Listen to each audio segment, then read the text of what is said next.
હવે તો બસ ભલું કરે તો કોઈ માતાજી ભગવાન અમારું ભલું કરે, પણ એ દુઃખ વેઠવાની શક્તિ તમારા નથી ને. પણ કદાચ મારા ધામમાં આવતા હોય ને તો દર રવિવારે તમને શક્તિની બોટલ ચડાઈ અને કદાચ દુઃખ વેઠવાની શક્તિ ના હાલું તો મારું નામ મેળવી લે. માતાજી ભગવાનનું થવું હોય તો જોઈ લો જૂના ઇતિહાસ, ભક્તોના ચરિત્ર વાંચી લો, જોઈ લો જીવનમાં એવી તકલીફો પડી છે તેની કોઈ સીમા નહીં. પણ છતાંય જેનો ભરોસો તૂટ્યો નહીં ને એના જગતમાં બેડા પાર થઈ ગયા.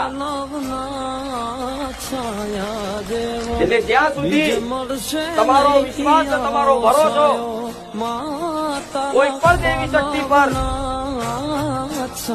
અતૂટ હશે ત્યાં સુધી દેવી શક્તિનો